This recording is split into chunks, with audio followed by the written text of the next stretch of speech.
లడ్డు ఇష్యూతో పాటు గతంలో వైఎస్ఆర్ ఉన్నప్పుడు కూడా 7 కొండలని 2 కొండలుగా మాట్లాడారు అని చెప్పి చంద్రబాబు పవన్ నెంబర్ మాట్లాడారు. Jio number 746, Jio number 747.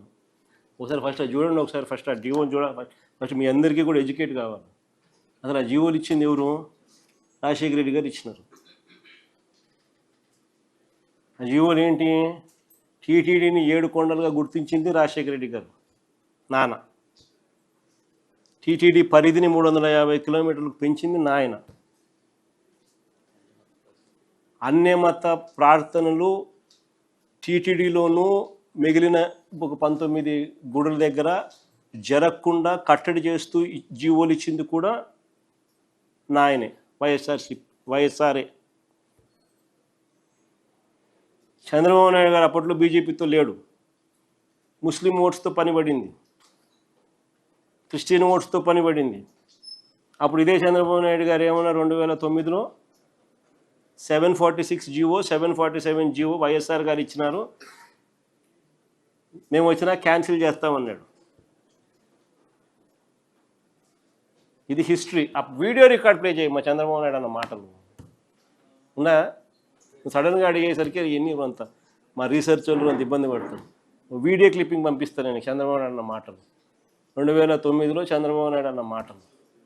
Jio number 746, Jio number 747 మీద మీ అందరికీ తెలుసుకోవాలి ఏ రకంగా చంద్రబాబు నాయుడు గారు ఏ పార్టీతో ఒక పార్టీతో ఉంటే ఆ పార్టీ పాట పాడతాడు.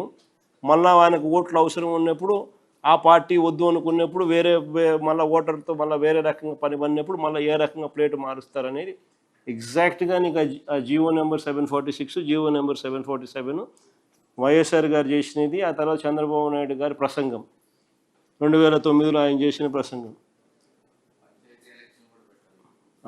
మళ్ళీ ఇప్పుడు చంద్రబాబు నాయుడు ఇప్పుడు ఏమంటున్నాడు ఇవి కూడా కంపేర్ చేసినామనంటే చంద్రబాబు నాయుడు గారి క్యారెక్టర్ ఏంది, నైజం ఏంది అనేది అర్థమవుతుంది. దొరికింది అదేమన్నా? అది జియో నెంబర్ 746 అందరికీ పనిచేసేయండి. మా అందరికీ జియో నెంబర్ 746 బాగా అందరూ చదవండి. అంటే ఏమైనా ఉందా కూడా ప్రిల్యూడ్ అంతా రాసి ఉంటారు, సారాంశం చదువుతారు.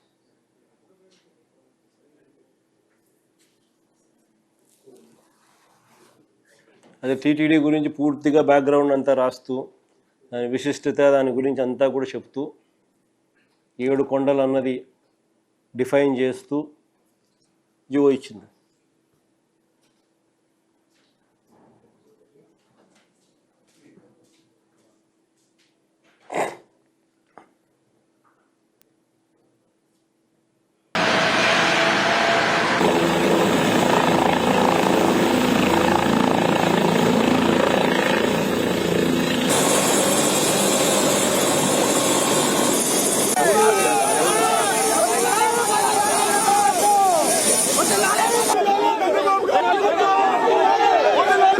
అలాగే జిల్లా పెద్దలైన వారు ఆహ్వానం అందుకొని ఆశీర్వాదం పెట్టి వేసి మనకు ప్రత్యేకంగా హెలికాప్టర్ పెట్టుకుని వచ్చి ఉన్నారు. గొడుగు కీర్తన, ఆశీర్వాద కీర్తన మనం చదివి వారిని గౌరవ వహించిన మరి మాజీ ముఖ్యమంత్రి గారిని ప్రేమతో లేచి వచ్చును అయినా చదువుతాను.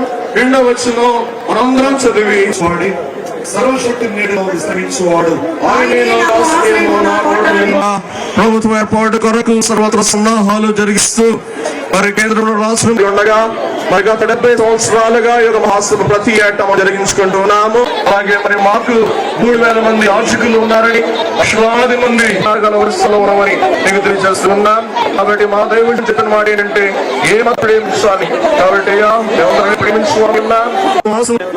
విషయాలు నటిస్తున్న వారి దేవాలయాలు భవిష్యత్తులో కూడా ఎక్కడైనా క్రిస్టియన్స్ పైన దాడులు జరిగితే అక్కడ తెలుగుదేశం పార్టీ మీకు అండగా ఉంటామని మరొకసారి ఇక్కడికి చేసిన క్రిస్టియన్ సోదరులకు తెలియజేస్తున్నారు. దౌర్జన్యాల్ని పూర్తిగా అరికడతాం. క్రిస్టియన్ ఆస్తులు ఉన్నాయి, పెద్దవాళ్ళు ఇచ్చారు, ఆ ఆస్తుల్ని పూర్తిగా పరిరక్షిస్తాం. ఇంకో పక్కన క్రిస్టియన్స్ ఉన్నారు, షెడ్యూల్ కులాల నుంచి క్రిస్టియానిటీ తీసుకున్నారు. అలాంటి వారిని ఈరోజు బీసీసీగా పెడుతున్నారు. ఇది కరెక్ట్ కాదు. నేను అందుకని అనేక సందర్భాలు చెప్పాను, ఎవరైతే షెడ్యూల్ కులాలు ఉన్నారో వాళ్ళు మతం మాన్యత మాత్రాన పేదరికం నుంచి పైకి రావడం లేదు. అలాంటి వారిని మళ్లీ షెడ్యూల్ కులాలను పెట్టాలి, ఎస్సీ కేటగిరీలో పెట్టాలి. ఇది తప్పకుండా తెలుగుదేశం పార్టీ షెడ్యూల్ కులాల కోసం పోరాడతామని చెప్పి 746, 47 జీవోలు 2 వచ్చాయి.